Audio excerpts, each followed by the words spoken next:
Thank you so much. My name is William Close, and I just want to take you a second and tell you a little bit about this instrument that I created. I invented the hopefully my voice will work. Yes, now it's working. I invented the earth harp about 15 years ago, and it gets its title from the first time I set it up.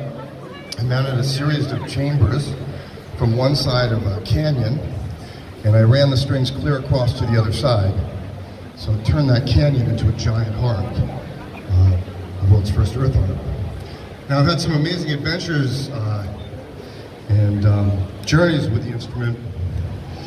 I've attached it up to the top of mountain peaks before, across fields, old growth forests. I've had it in beautiful concert halls like the Grand Theater in Shanghai and the Kennedy Center.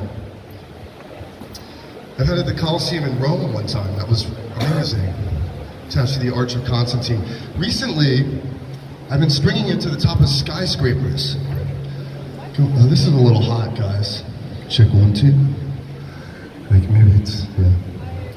Recently, I've been stringing it to the top of skyscrapers. I was in Singapore, one of the recent projects, and had the earth harp on the plaza level. And the strings were traveling 1,000 feet straight up to the top of the skyscraper. And Guinness was there, and the World Record Association, and they gave me the record. They gave me the world record. So this is a world record instrument. It's kind of cool. Sad records. Anyway, the way the instrument is played is with violin rosin. I put violin rosin on my gloves, and when I pinch the string and run my hand along it, it produces a compression wave.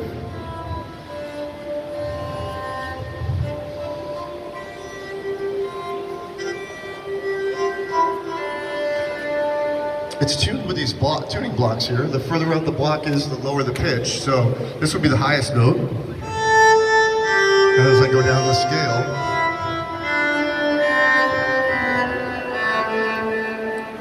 you'll notice the blocks get further and further out. All the way down to this low F, which you can see the block way up there by the building.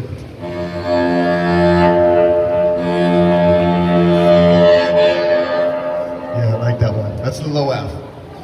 Anyway, that string is, that block's right about 90 feet, so these strings are about 100 feet long. Being that there are all these musical minds out there, I just want to share one other cool thing about the instrument.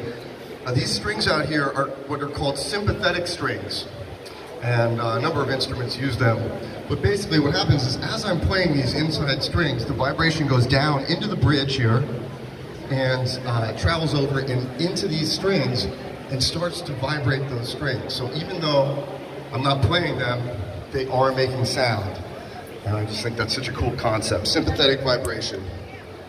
Well, I could go on, but I think it's best if I invite some really amazing musicians up here to join me. This is Abe and Luna, and they have a project called Kina. And we've been doing these experiments with the ham pans.